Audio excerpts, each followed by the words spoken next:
What's really good? We are back with a Pokemon Sun and Moon Wi-Fi battle. On today's squad, we are using Zygarde 10%, aka Guard Dog, and I actually really like him after using him on Wi-Fi and a little bit on Showdown. So gonna go ahead and see what he can do. If you guys have been enjoying these Wi-Fi battles, make sure you hit that like button, comment, and subscribe. It really does help out a lot. Also, if you want me to use your teams, make sure you tweet your team to me using the hashtag teams for shofu, and I'll go through all the teams. I've been doing that every night, seeing what you guys are coming up with. But anyways, on to the battle. So my dilemma before the battle even started was that he had a Lycanroc and a Necrozma on his team, both very popular leads right now, but also both Pokemon that can run sweeper sets. So I was like, all right, if he leads off with Necrozma, I'll try to send out Marowak, but I couldn't figure out which one he was going to lead off with, so I just decided to lead off with Mamoswine. I didn't really want to lead Mamoswine against Necrozma because I think Necrozma wins 1v1. And I also didn't want him to break my Focus Sash. So as he sets up the Stealth Rocks, I'm just going to switch right out to my Mandibuzz, go for the Defog, as he's actually going to go for the Thunder Wave, which is fine. Not really too worried about that.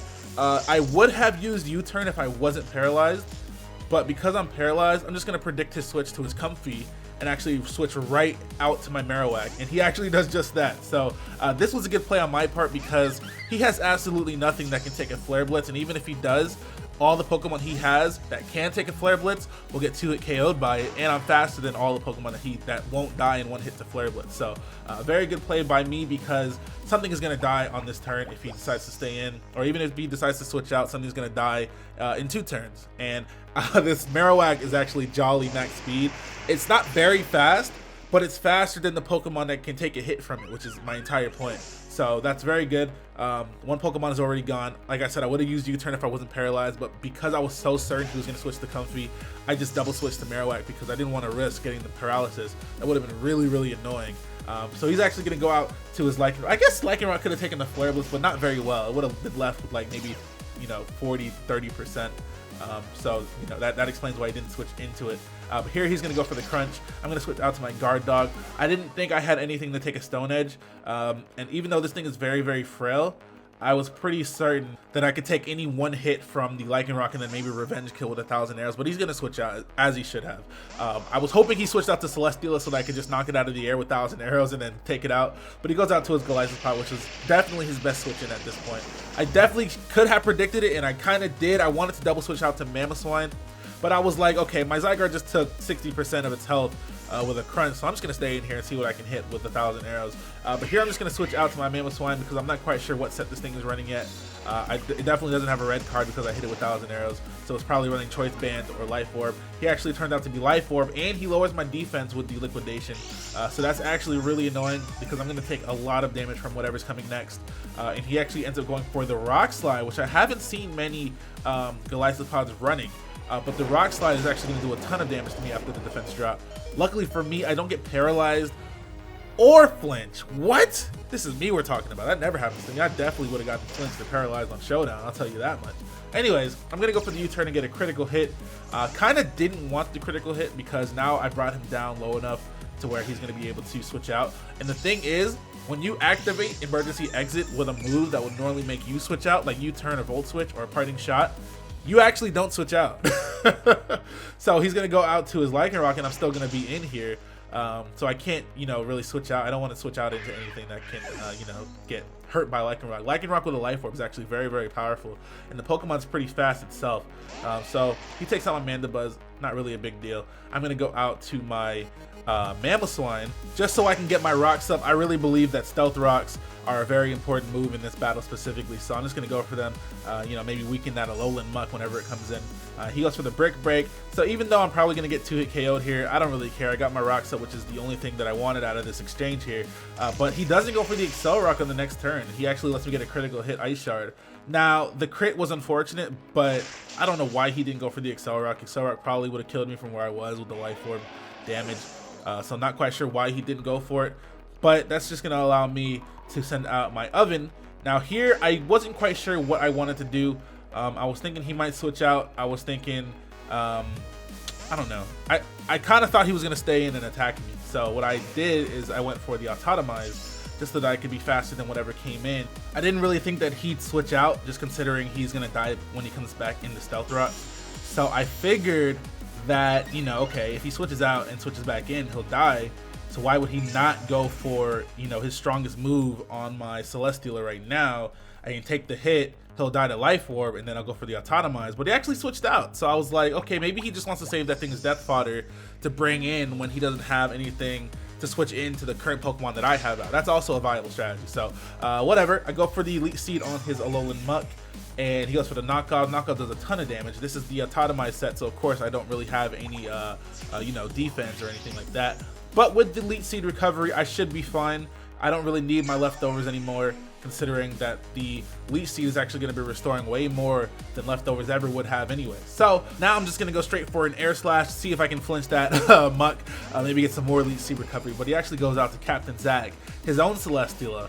All his nicknames are Bayonetta players from Smash Bros, by the way. Absolutely disgusting. Get these filthy monsters out of my sight. Shout out to Pink Fresh, man. Anyways, he goes out to Captain Zach. I'm actually going to go for the Air Slash, like I said. Not too worried about this thing unless it has Fire Blast, but most defensive Celesteelas don't carry Fire Blast, so I wasn't too worried about it. Speaking of Fire Blast, I'm going to go for my own Fire Blast. It doesn't quite kill. It leaves it with about, you know, 10%, I'd say. His Flamethrower is actually going to do quite a bit of damage to me as well because I'm not defensive at all. But I'm going to take this thing out with one more Fire Blast, assuming, of course, he doesn't switch out or anything like that. But he actually decides to stay in. I do have the Stealth Rocks up, so even if he did come back in, he would be left with pretty much nothing if, you know, if that happens. So he's going to let me kill him with another Fire Blast, which I unbelievably hit, by the way. And I'm going to get a special attack boost from the Beast Boost. Not that it matters anyways, because I'm not going to be able to use it. But he actually goes out to his Lightning Rock right after his Celesteela died. Now, I'm not quite sure why he didn't just attack me to begin with when I brought out my Celesteela and just switched out, because he just brought it in right after a Pokemon died. If you're going to save your Pokemon in a situation like that, you should send out your Pokemon when there's nothing to take the oncoming hit. So, for example, instead of letting his Celesteela die, he could have sent out his Lycanroc, which was inevitably going to die to the Stealth Rocks, and then brought out his Golisopod, you know? It didn't really make any sense to allow his Lycanroc to live like that if he was just going to send it out at a time where it didn't help him. But either way, he goes out to his Golisopod now. I know that the Aqua Jet, or the first impression, is coming, so I'm just going to go out to my Tapu Lele, set up the Psychic Terrain, and just shut all that down. There's no quick attacks or Aqua Jets or Sucker Punches or first impression. None of that is going to work when I send my Tapu Lele out. That could have potentially been a bit risky if he had, you know, predicted that and gone for a Leech Life or a Rock Slide or whatever he has, Liquidation. But he didn't, so that's perfectly fine by me. So I'm going to switch out as he brings in his Alolan Muck, go out to my Celesteela just as Death Father, let him kill it. But he actually goes for a Poison Fang. Poison Fang isn't the strongest move, but it's actually a really, really good move if your main goal is just to poison something, because it actually has a 50% chance to poison on top of Alolan Muck's 30% chance to poison from the Poison Cut. So if his goal is to poison things, he's going to be poisoning things with Alolan Muck, that's for sure. But I think that going for Poison Fang was a misplay just because I have a lot of Pokemon that take it, such as Celesteela. I definitely was not going to stay in against this thing, so I'm not quite sure why he went for it. Like I said, it was very, very obvious that I was going to switch out, so I'm not quite sure why he went for the Poison Fang. I have the Marowak, I have the Celesteela, and he's actually causing himself to be hacked, because if he had gone for the knockoff, which was definitely the best play in that situation, he would have taken out my Celesteela and not got crit flinched by the Air Slash. Just like before, if he had gone for the Excel Rock on my Mamoswine, he wouldn't have gotten crit by the Ice Shard. So he could have definitely avoided the hacks in those situations. But at the end of the day, it didn't really matter because Choice Band 1,000 Arrows would have taken out this Muck either way. But I'm just saying, for the future, you got to think about what you're going to do, because if you go for a Poison move while I have a Steel type and I switch into it, you literally just wasted your move when Knockoff hits everything that I have on my team. So that's just something to think about. But anyways, I'm going to go for the Outrage. As he goes for the Shadow Sneak and actually ends up poisoning me. I go for the Outrage just because I know that I'm going to die next turn anyways, and Outrage would have done more to Necrozma than 1,000 Arrows. So his best play here is just to go for a Moonlight, because he'll be at max HP after I kill myself to the poison.